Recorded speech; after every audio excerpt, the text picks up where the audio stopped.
bienvenue à ceux qui sont ici en présentiel et vous qui nous écoutez par les réseaux sociaux, bienvenue à l'Église CCH, encore bienvenue. Si c'est pour la première fois que vous venez aux Églises CCH, soyez la bienvenue, soyez bienvenue plutôt. Et si c'est la première fois, à l'extérieur, il y a une table qui s'appelle la table bienvenue. Vous pouvez juste aller connecter avec eux et on veut connecter avec vous, on veut savoir votre nom, on veut savoir si vous avez des questions. Donc, si c'est la première fois que vous êtes au CCH, n'hésitez pas à nous rencontrer à l'extérieur. Aujourd'hui, c'est moi qui vais vous amener la parole de Dieu, qu'est-ce que Dieu m'a mis sur le cœur. Mais juste avant de prêcher, je veux juste vous dire que notre pasteur Laurent n'est pas là aujourd'hui. Il aurait aimé être là aujourd'hui, mais malheureusement, il est malade. Il est malade. Donc, on puisse le garder en prière, qu'il puisse nous revenir la semaine prochaine, frais et dispo. Nous sommes encore aujourd'hui dans la thématique Eratom. C'est la dernière prédication de notre thématique qui s'intitule Eratom. On vous a dit que, mais moi, je vous dis que. Qu'est-ce qu'un erratum? Où est-ce qu'on a trouvé tout ça? Un erratum, c'est quoi? C'est une faute signalée dans un ouvrage. En fait, quand c'est une correction à quelque chose qui a été dit, on va dire, je vais faire un erratum afin de corriger l'erreur qui a été faite. Et la partie, on vous a dit que, mais moi, je vous dis que, ce sont ces moments dans la Bible où ce que Dieu, où ce que Jésus a voulu corriger, a voulu rectifier, a voulu faire une mise à jour, si je pourrais dire comme dans le niveau informatique, une mise à jour, a voulu corriger, a voulu rectifier un bug de comportement, un bug de la manière qu'on réfléchit, de la manière qu'on agit, sur notre comportement, sur comment on conçoit les choses. Et c'est là que notre Dieu et que Jésus, dans des moments, a dit, tu sais quoi, je sais que vous avez appris que, je sais que tu as entendu parler que, je sais que tu fais comme les autres, je sais que tu as été forcé d'agir comme ça, mais moi, je te dis qu'il y a une alternative à comment tu réfléchis. Mais moi, je vais te dire qu'il y a une alternative à comment tu fais les choses. Le souhait de Dieu pour chacune de nos vies, c'est que nous puissions continuellement nous avancer de plus en plus proches de Dieu. Je pourrais dire qu'il y avait une distance entre nous et Dieu qu'on pourrait peut-être mesurer malgré qu'elle n'est pas mesurable, mais qu'on puisse sentir de jour en jour que nous puissions nous avancer plus proches de Dieu, que nous puissions passer du temps avec lui. Puis plus on passe du temps avec Dieu et plus notre relation avec lui va grandir, plus il va avoir une expérience, plus on va connaître son cœur, plus on va connaître vraiment qu'est-ce qu'il veut faire pour nous et plus on va comprendre qu'est-ce qu'il fait pour nous, qu'est-ce qu'il veut pour nous et plus on va vouloir réellement appliquer ces mises à jour, appliquer ces correctifs, appliquer ces ordonnements, ces conseils dans nos vies. Mais j'ai bien dit vouloir appliquer. Parce qu'on n'est pas obligé d'appliquer ce que Dieu nous dit. Car Dieu nous donne cette liberté de choisir. Cette liberté de choisir qu'est-ce qu'on veut appliquer dans notre vie et cette liberté de choisir tu sais quoi, je ne veux pas l'appliquer dans ma vie. Dieu nous donne cette liberté. Mais de la même manière que nous ne sommes pas obligés de mettre nos ordinateurs à jour, de la même manière que nous ne sommes pas obligés de mettre nos téléphones à jour, de la même manière que nous ne sommes pas obligés de mettre aucun de nos appareils électroniques à jour, c'est de la même manière que nous ne sommes pas obligés d'accepter, je pourrais dire, les mises à jour de Dieu, les conseils de Dieu dans nos vies. Car ce sont des recommandations tout simplement, mais parfois ces recommandations sont fortement recommandées ou très, très, très, très fortement recommandées. Mais Dieu nous donne le choix. Car ce sont des recommandations sûrement, et que c'est très sûr et certain, qui vont nous aider au bon fonctionnement. Une mise à jour sur un téléphone, c'est pour c'est pour son fonctionnement. Quand que Dieu veut faire une mise à jour dans nos vies, c'est pour notre fonctionnement à chacun de nous. Nous sommes toujours rapides à nous plaindre. Et parfois même à crier quand nos téléphones ne fonctionnent pas comme qu'on veut, quand nos logiciels ne fonctionnent pas comme qu'on veut, comme nos appareils électroniques ne fonctionnent pas comme on veut. On est les premiers à crier et dire « cette affaire-là ne fonctionne pas, il est buggé ». Et souvent, qu'est-ce qu'on fait? On appelle le service à la clientèle, s'il existe un service à la clientèle, et on appelle de l'aide pour dire « Est-ce que tu peux m'aider? Le logiciel ou mon appareil ne fonctionne pas comme elle devrait fonctionner. Est-ce que tu peux m'aider? » Et là, souvent, la première question que le support technique vont nous demander, est-ce que tu as appliqué la dernière mise à jour? Est-ce que tu l'as faite? Pour ceux qui sont habitués aux ordinateurs, tu sais, quand tu regardes la liste de mises à jour, puis tu vois mise à jour, mise à jour, mise à jour, mise à jour, mise à jour, mais tu ne les as pas appliquées. C'est ça que la compagnie va demander. Est-ce que tu as appliqué est-ce que tu as appliqué les mises à jour avant de m'appeler? Applique les mises à jour, après tu viendras me voir. Est-ce que tu as appliqué les derniers correctifs? Et la réponse en général, c'est non. Je ne l'ai pas faite. Et si nous reprenons cette même image, mais pour nos vies personnelles, quand nos vies ne fonctionnent pas comme qu'on veut, quand on se sent submergé et dépassé par tout ce qui se passe autour de nos vies, on se met à crier à Dieu. Et Dieu pourrait nous poser la même question. Est-ce que tu as appliqué mes mises à jour dans ta vie? Est-ce que tu as appliqué mes recommandations dans ta vie? Est-ce que tu as appliqué les corrections que je t'ai dit de faire dans ta vie? Est-ce que tu as appliqué ces corrections dans tes relations? Est-ce que tu les as appliquées au travail? Est-ce que tu les as appliquées dans ton couple? Est-ce que tu les as appliquées avec ta famille? Tout ce que je t'ai recommandé. Est-ce que tu t'es soumis aux différents, je pourrais dire, erratums, aux différentes corrections que je t'ai proposées pour ta vie? Où tu fais comme moi, comme l'exemple la dernière fois que j'ai prêché sur erratum, où ce que tu vois sur un spécial d'ailes de poulet. Je ne sais pas pourquoi je parle d'ailes de poulet, j'aime les ailes de poulet. OK? Si vous voulez me faire un cadeau, achetez-moi des ailes de poulet. Mais attendez qu'il y ait des spéciaux. Ils sont un petit peu chers de ce temps-ci. Tu arrives, tu te prépares pour tes ailes de poulet, tu dis « Yes, j'ai vu dans la circulaire qu'il y avait un spécial de poulet. » Tu arrives au magasin, tu te prépares pour tes ailes de poulet, et ce que tu te rends compte, c'est que le prix des ailes de poulet dans la circulaire n'est pas le bon prix. Et il y a un erratum qui dit « Tu sais quoi, ce n'est pas le bon prix, voici le nouveau prix. » Mais la question c'est, est-ce que tu pars pareil avec des ailes de poulet au prix du erratum, ou tu sors du magasin de la même manière que tu es rentré, les mains vides? Qu'est-ce que tu fais? C'est vrai, ça coûte cher. À tous les jours de nos vies, Dieu nous demande, est-ce que tu as appliqué les mises à jour? À toutes les fois qu'on vient dans la présence de Dieu, Dieu veut constamment nous donner des mises à jour. Dieu veut constamment nous corriger. Dieu veut constamment nous donner des conseils. Dieu veut constamment dire, regarde, c'est pour ton bien, mais je te dirais, tu devrais faire ces choses-là comme ça. À toutes les fois qu'on vient le dimanche matin, Dieu veut prendre une opportunité pour nous parler. Dieu veut prendre une opportunité pour connecter avec nous. Pas juste dire, oh, on est béni, mais Dieu dit, tu sais quoi, oui, je veux te bénir encore plus. Mais si tu ferais quelques correctifs, quelques mises à jour dans ta vie sera encore mieux encore. Sera encore meilleure.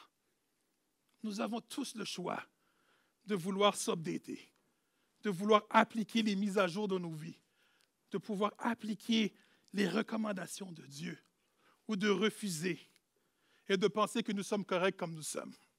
Je suis correct. Je n'ai pas besoin, Seigneur. Je suis capable de me débrouiller tout seul. Mais nous sommes toujours les premiers à crier après Dieu quand les choses ne vont pas. À crier après Dieu quand les choses nous dépassent, à demander à Dieu, est-ce que tu nous as abandonnés, Seigneur? Est-ce que tu m'as oublié dans ton processus? À dire, Seigneur, ce n'est pas juste. Mais souvent, nous oublions que nous avons oublié d'appliquer ce que Dieu nous avait dit. C'est là qu'on dit, si j'avais su, j'aurais appliqué ce que Dieu m'a dit de faire. C'est là qu'on se rappelle que lorsque Dieu nous a dit, tu sais quoi, les NON, les différents NON, les différents noms que Dieu nous a dit, non, tu ne devrais pas le faire. Non, tu ne devrais pas avoir cette relation. Non, tu ne devrais pas prendre cette job. Non, non, non, mais on le fait pareil. Ou ce que Dieu fait des recommandations pareilles, mais on continue à faire de notre propre tête, mais on est les premiers à se plaindre devant Dieu.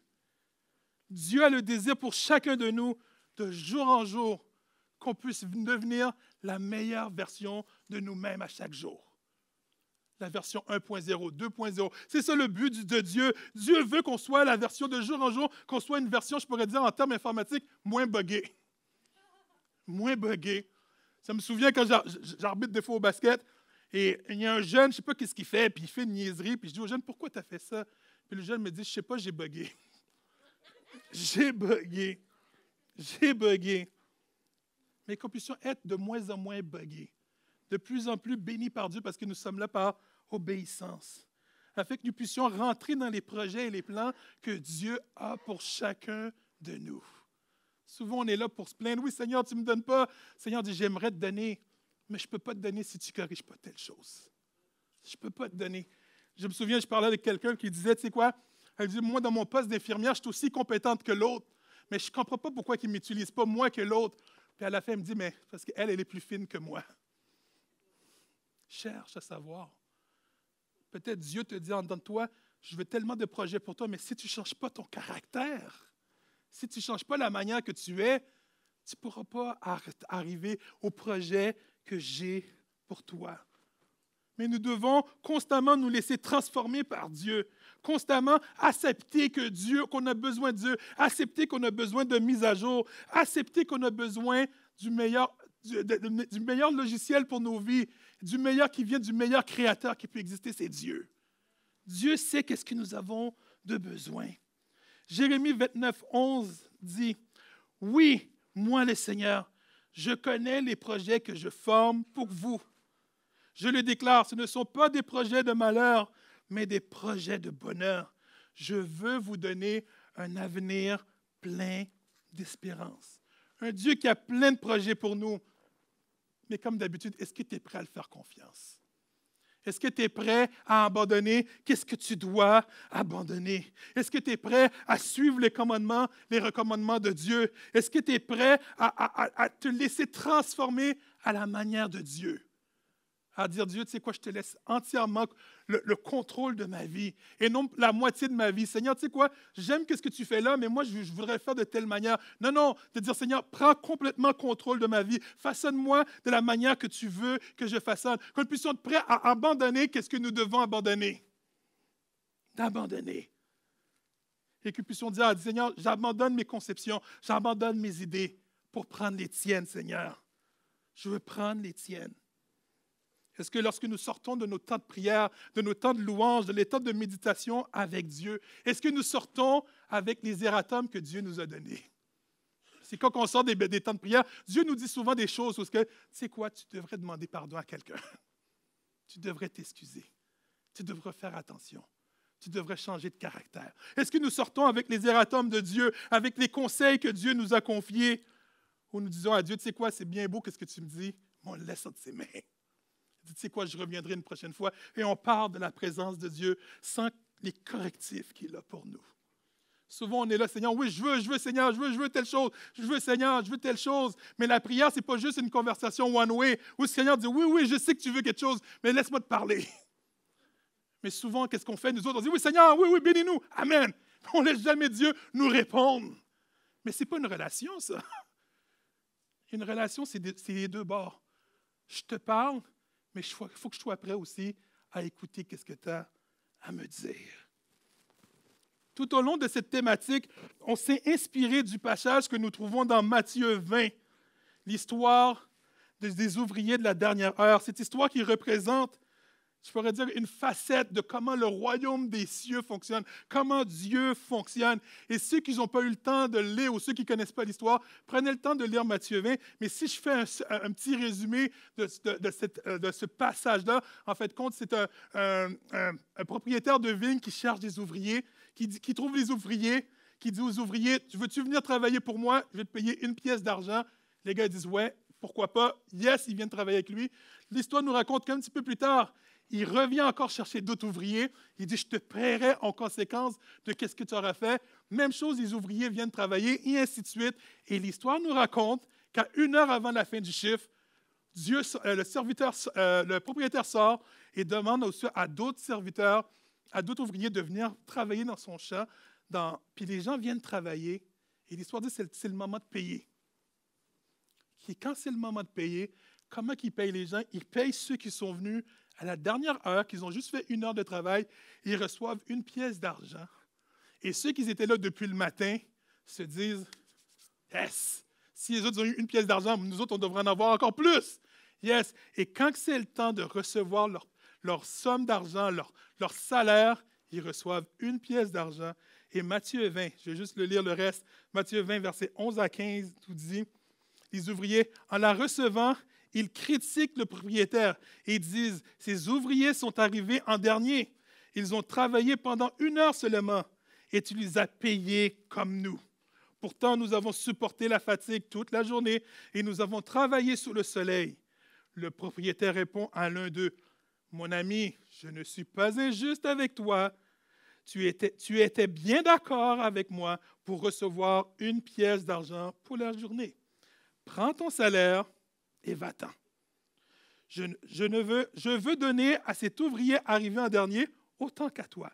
J'ai le droit de faire ce que je veux avec mon argent, n'est-ce pas? Est-ce que tes pensées sont mauvaises parce que je suis bon? Le maître de la vigne, selon moi, a été gentil. Et puis si on compare ça à Dieu, moi j'aurais dit que si c'est Dieu qui nous aurait dit cette phrase-là, il aurait été gentil. Car il n'était pas obligé de finir avec une phrase comme ça. Est-ce que tes pensées sont mauvaises parce que je suis bon? Il aurait pu simplement dire, moi je suis bon, toi tu es mauvais. Tout simplement. Et c'est un fait. Les gens c'était mauvais. Et souvent, vous savez, ce n'est pas facile d'admettre nos torts, de reconnaître nos torts, de reconnaître nos manquements, de reconnaître nos défauts, de reconnaître que nous avons besoin d'être changés, de reconnaître que nous avons des choses à changer dans nos vies. C'est toujours plus facile de critiquer les autres. C'est toujours plus facile d'accuser les autres. C'est toujours plus facile de pointer les autres. Mais c'est toujours plus facile d'accuser aussi le maître de la vigne. Tu as vu? C'est pas juste, c'est de ta faute. C'est toujours plus facile d'accuser les autres que de se regarder dans un miroir et d'avouer nos erreurs, d'avouer nos manquements, d'avouer nos faiblesses, d'avouer, de dire, tu sais quoi, j'aurais pas dû. Vous savez, dans cette histoire des ouvriers de la dernière heure, le raisonnement le plus facile aurait été de dire, c'est de la faute de Dieu. Dieu, tu n'aurais pas dû faire ça comme ça. Dieu, c'est pas parce que tu es trop gentil, c'est parce que non, Dieu, tu es trop gentil, mais tu aurais dû faire une sorte de majoration, tu sais, lui, de lui donner juste un quart, et ainsi de suite. Et c'est facile de pointer, de remettre la responsabilité à Dieu. Dieu, c'est de ta faute. Dieu, t'aurais dû, et ainsi de suite. De dire, Dieu, tu es trop gentil. C'est pour ça que tout ça arrive. Mais de reconnaître nos torts. Tout tantôt, je vous ai dit que j'arbitrais au basket. Depuis à peu près 20 ans, j'arbitre au basket. Et dans mes temps libres, là, de moins en moins avec l'Église et tout ça, j'ai moins de temps à arbitrer au basket. Et ça me rappelle, il y a plusieurs années, je pense qu'il y a peut-être 10 ans de cela, j'arbitrais aussi à certains niveaux collégiales, etc. Et est arrivé un moment où j'arbitre, et bon, je suis un humain, j'arbitre ma game de basket, et pendant quelques secondes, je ne suis plus dans le terrain de basket. Je suis en train de penser à qu'est-ce que je vais manger après ma game de basket. Non, dans le temps, c'était Subway ou McDonald's. Ah, non, c'était pas encore à la mode encore. Là, je me dis, qu'est-ce que je fais? Tu sais, j'arbitre, mais ma tête n'est pas là. Pente. Et il arrive un gros contact. Boum! Mais comme ma tête n'est pas là, je ne sais pas ce qui est arrivé. Je ne regardais pas. Là, le coach se met à crier. Ah, qu'est-ce qui se passe? Il saute comme un malade et tout. Et dans mon orgueil, c'est moi le boss ici. Je lui donne une pénalité, puis un peu plus, je le mettais dehors. Je l'ai pénalisé. Mais plutôt d'avouer mon orgueil, plutôt de dire, tu sais quoi, j'ai manqué mon col, mon orgueil l'a pénalisé. Et mon orgueil était prêt à le mettre dehors. Je voyais seulement son erreur, mais je ne voyais pas aussi la partie où il y avait mon erreur. Je n'avais pas pris mes responsabilités. J'aurais dû prendre mes responsabilités. C'est vrai qu'il n'aurait pas dû crier de même. Mais moi, dans cette histoire-là, c'est quoi ma part de responsabilité? C'est toujours facile d'accuser les autres, mais plus compliqué de regarder, c'est quoi ma part de responsabilité dans tout ça? Qu'est-ce que j'aurais pu faire pour changer les choses? Ça fait plus de 20 ans que j'arbitre. Mais à un moment donné, où est-ce que Dieu m'a adressé cette situation? Où est-ce que Dieu m'a dit, Candy, tu te souviens de cette situation? Je dis, oui, Seigneur, je m'en rappelle. Où est-ce que Dieu a voulu mettre un erratum dans ma vie? Où est-ce que Dieu m'a dit, tu sais quoi, ta conception qu'un arbitre a toujours raison, tu dois arrêter. C'est vrai, tout le monde, l'arbitre a raison. Non, tu dois arrêter. Dieu m'a appris que ce n'est pas vrai qu'on a toujours raison. Il y a des moments où on a tort. Puis il faut être capable de l'avouer. Dieu m'a rappelé que j'étais un humain. Tu ne peux pas toujours avoir raison.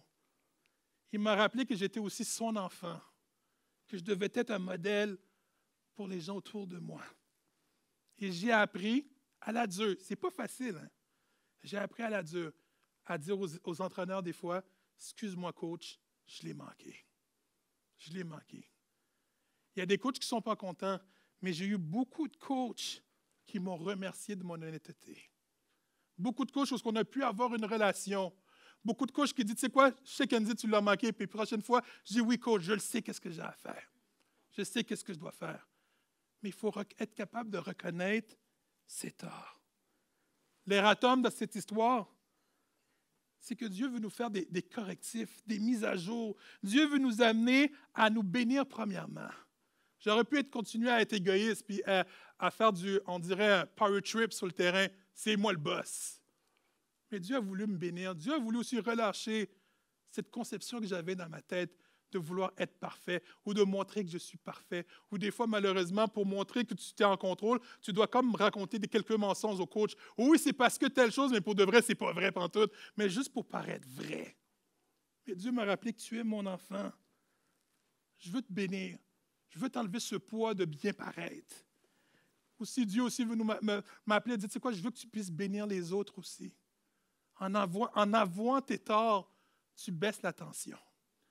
Tu baisses tu sais, des fois, les histoires, tu sais, quand tu le sens que l'atmosphère n'est pas correcte, mais quand tu arrives à reconnaître tes torts, on bénit les gens autour de nous. Lorsqu'on se laisse transformer par Dieu, les gens autour de nous se demandent, qu'est-ce qui se passe avec lui? Il n'est plus comme avant. Que Dieu aussi puisse nous utiliser pour être des témoignages pour les gens qui sont autour de nous. À un moment, des gens qui disent, tu sais quoi, pourquoi il a changé de même? Puis des gens qui viennent te voir, mais avant, tu étais comme ça, mais maintenant, je ne suis pas comme ça. Et d'avoir peut-être l'opportunité de dire, il y a un Dieu qui est capable de changer des vies.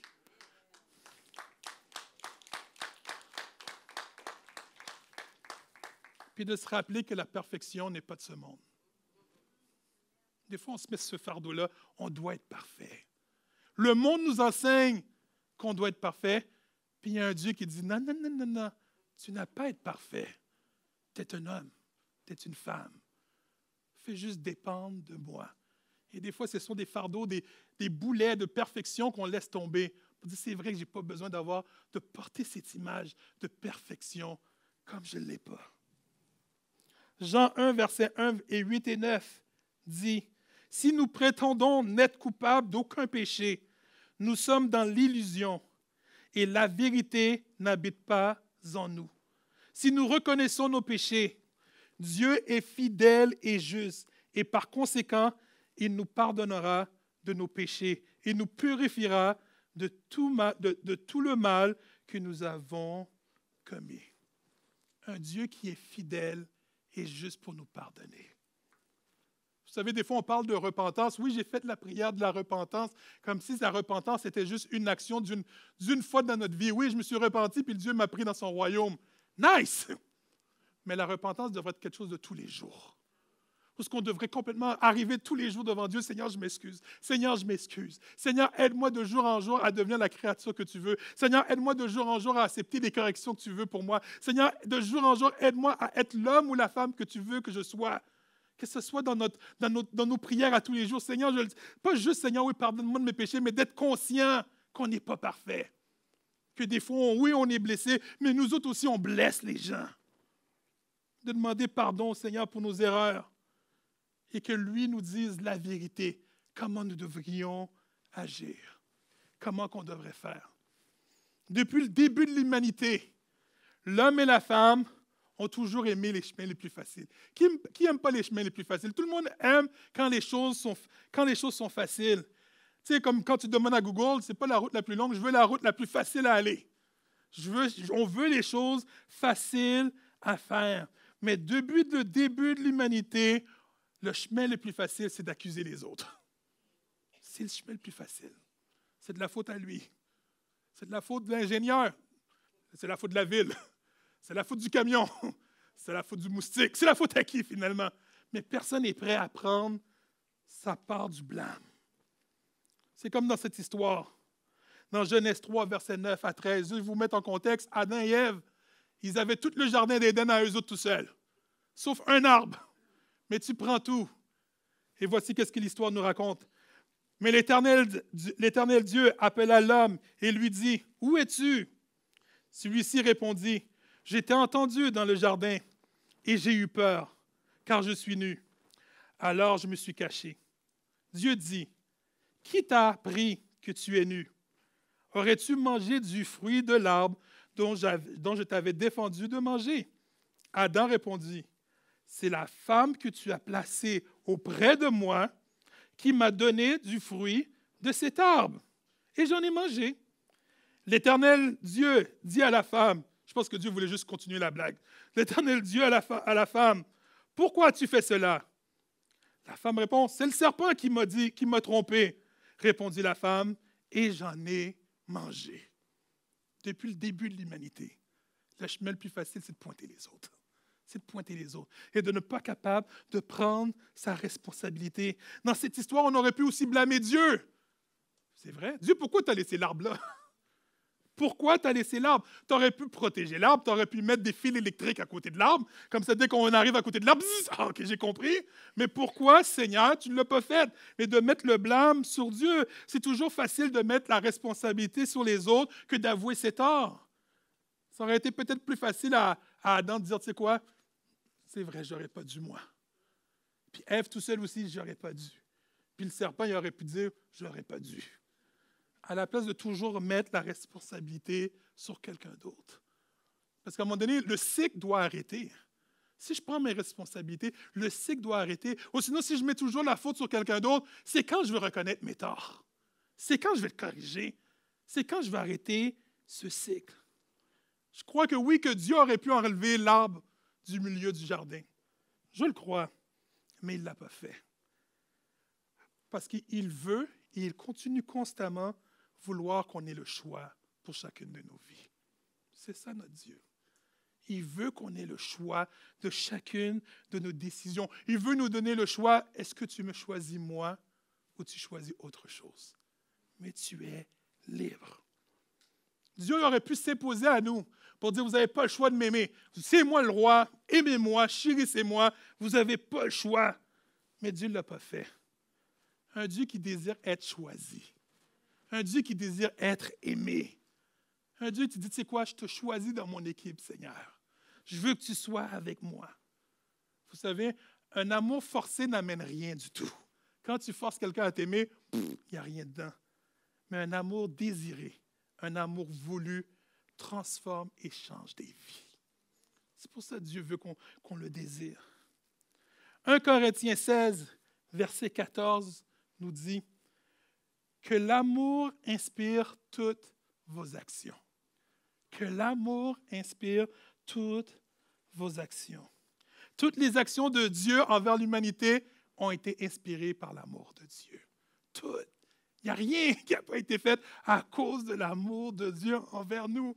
Même cette semaine, j'ai eu une semaine de fou. Je dis, Seigneur, je n'arriverai pas. Là, je suis là devant vous. Je raconterai cette semaine de fou. Mais je suis là devant vous. Puis quand Joey chantait la louange tantôt, je me dis, c'est vrai, Dieu, tu es fidèle. Une semaine où je dis, je n'arriverai pas. Mais Dieu m'a montré sa fidélité. M'a montré qui il est. Est-ce que toutes nos actions sont inspirées par l'amour? Est-ce que toutes nos paroles sont inspirées par l'amour? Est-ce que toutes nos pensées sont inspirées par l'amour?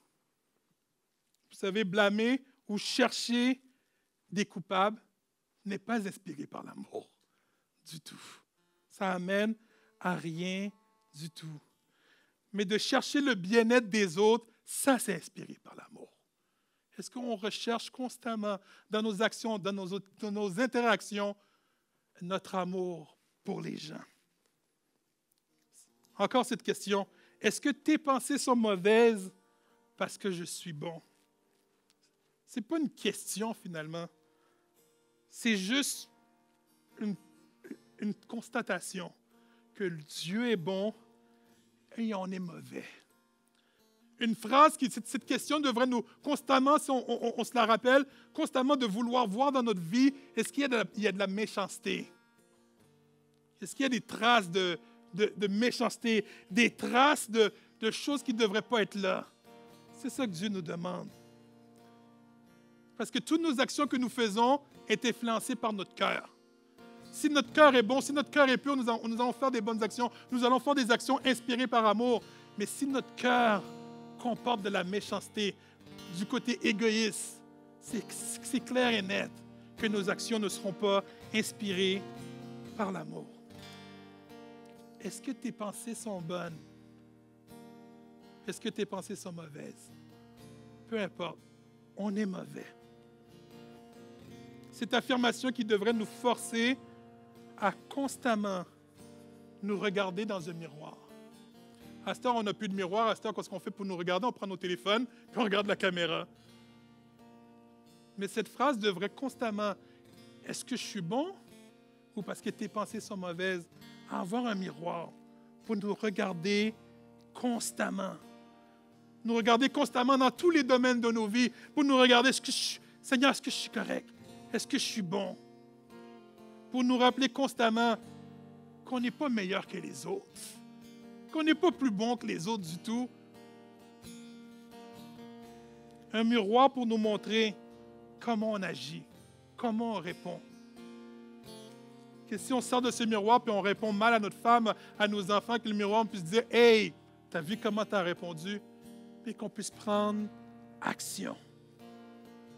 Un miroir qui reflète constamment qui nous sommes, afin qu'on puisse prendre conscience, qui nous adresse personnellement que nous devons changer. Tu dois changer. Tu peux pas en québécois, on aurait dit, tu ne peux pas varger sur la personne comme ça. Tu ne peux pas rentrer dedans. Tu ne peux pas parler comme ça aux gens. Où est l'amour que tu devrais avoir dans tes paroles?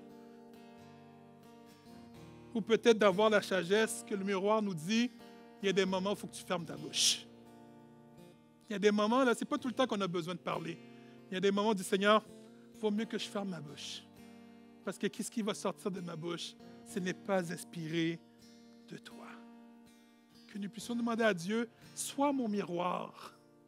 Sois mon miroir, Seigneur. À tous les jours de nos prières, oui, Seigneur, bénis-moi, bénis-moi. Mais à chaque fois qu'on puisse se rappeler, Seigneur, rappelle-moi que je suis ton enfant. Rappelle-moi que je ne devrais pas agir comme ça. Et montre-moi tous les fois que je ne réagis pas correct. Viens me le dire, puis aide-moi à vouloir prendre la bonne décision, soit de te suivre et d'être avec toi constamment. Le psaume 141, versets 3 et 4 nous dit, « Seigneur, cette prière de David, surveille ma bouche, garde la porte de mes lèvres. Ne laisse pas mon cœur dire des paroles méchantes, ni faire du mal avec ceux qui font du mal. Je ne veux pas participer à leur plaisir. » Que cette prière puisse aussi être dans nos prières. Seigneur, garde ma bouche. Garde ma bouche. Garde ma bouche. Il y a quelques fois, les paroles font plus de mal que des coups physiques. Je me souviens de quelqu'un qui me dit, tu sais quoi, je préfère être battu et frappé que tout le temps d'entendre des paroles qui font mal. Parce que des fois, tu reçois un coup, après c'est fini. Mais des fois, les paroles restent et hantent notre vie et font des dégâts à long terme. Seigneur, garde ma bouche. Garde mes lèvres. Je vais juste conclure avec cette histoire. Imaginez un mur de bois. On a des couteaux. Puis à chaque fois que nos paroles blessantes, qu'on les dit, c'est qu'on prend notre couteau puis on le lance dans le mur de bois ou la clôture de bois. Puis plein de couteaux sont là. Puis on a beau demander pardon. Et lorsqu'on demande pardon, qu'est-ce que ça fait? C'est qu'on enlève les couteaux de la clôture. Mais vous savez, quand on fait des trous dans une clôture de bois, qu'est-ce qui reste? Il reste encore des trous. Des fois, nos excuses n'enlèvent pas les trous. Seigneur, ferme ma bouche afin que nous ne puissions pas laisser des trous dans la vie des gens qui sont autour de nous. Il y a des paroles, des fois, on demande aux gens pardon, pardon, mais le trou est déjà là. Et dans chacune de nos vies, des fois, on a encore des trous. Malgré que ça fait des années qu'on a passé, les trous, c'est encore là. Mais aujourd'hui, il y a un Dieu qui te dit, fais-moi confiance. Ce trou-là, si tu me fais confiance, je vais être capable de le guérir. Je vais être capable de le fermer.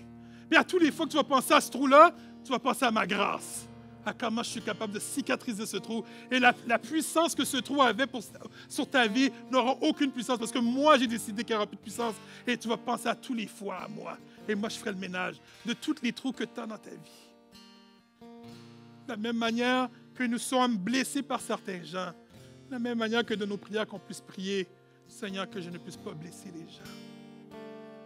Peut-être aujourd'hui, tu t'en rappelles de certaines paroles que tu as dites. Ou peut-être de prendre la décision aujourd'hui, Seigneur, il faut que ça cesse. Je veux que tu puisses amener des erratums dans ma vie. Afin que des paroles qui sortiront de ma bouche puissent être des paroles qui bénissent, des paroles inspirées de toi, des paroles inspirées par l'amour, afin que ton peuple puisse être béni autour de nous. Prions Dieu. Seigneur, je te remercie, Seigneur Dieu, pour ta grâce. Je te remercie pour ton amour. Je te remercie pour tes bienfaits, Seigneur Dieu, Père. Mais je te demande, Seigneur Dieu, dans chacune de nos vies, qu'on puisse dépendre de toi, Seigneur. Qu'on puisse te faire confiance, Seigneur Dieu, Père.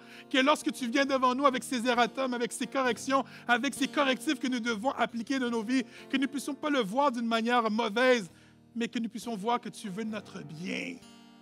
Tu veux le bien des gens qui sont autour de nous, Seigneur Dieu, Père. Seigneur, aide-nous à dépendre de toi, Seigneur. Aide-nous à te faire confiance, Seigneur Dieu. Et que nos bouches, que nos paroles et que nos actions puissent servir pour ta gloire. Pas pour nous, pour notre côté égoïste, mais pour ta gloire. Afin que nous soyons bénis, que les gens autour de nous soient bénis et que des gens sachent que tu es un Dieu vivant, Seigneur. Merci, Seigneur, d'avance pour tout. Et c'est ainsi que je te prie, dans le nom de ton Fils Jésus-Christ qui vaut au siècle et des siècles. Et tout le monde puisse dire un grand. Est-ce qu'on peut se mettre debout pour louer le Seigneur avec Joey?